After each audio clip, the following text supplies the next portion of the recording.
Le Boost, on sourit avec qui aujourd'hui? Aujourd'hui, on sourit avec William Amor, un poète des temps modernes. Il fait du beau à partir du moche. Pour vous comme pour moi, par exemple, ceci, je ne sais pas si on le voit, on peut le voir sur le plateau, c'est une simple bouteille en plastique, un déchet.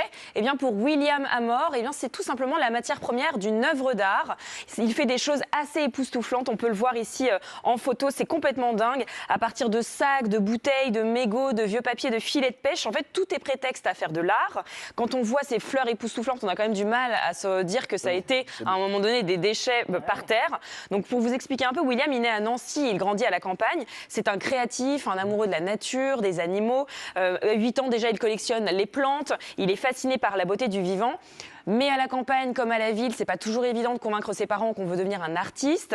Donc il va un petit peu galérer et puis il finit par monter à Paris dans les années 2000. Et là, il découvre la pollution urbaine, les déchets partout. Et puis à force de voir des sacs plastiques volés, il les ramène chez lui. Il commence à faire des tests dans son coin pour les transformer.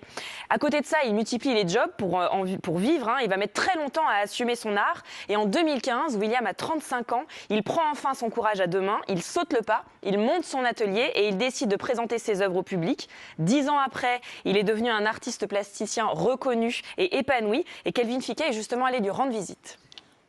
Je ne pensais pas pouvoir vivre de l'art. C'est cette vie-là qui me ressemble. Et j'essaye de voir le positif un peu partout et c'est ça qui me nourrit et qui m'a permis d'affronter un chemin de vie. Et maintenant, justement, de pouvoir au final de vivre dans mon environnement qui me ressemble, c'est une chance.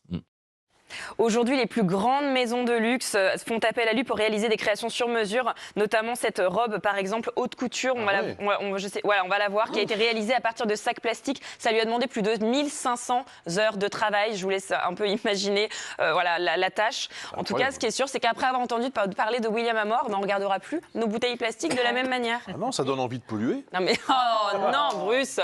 Mais comment il fait s'il n'y a plus de pollution? Oh, ça, je pense qu'il y en aura quoi qu'il arrive. Non mais c'est magique quand même. C'est un magicien. J'ai honte. Non, oui, vous pouvez. Non, mais franchement, merci d'avoir parlé de cet artiste qui fait un travail incroyable et qui nous alerte aussi, évidemment, sur tout cela. Évidemment. Merci beaucoup.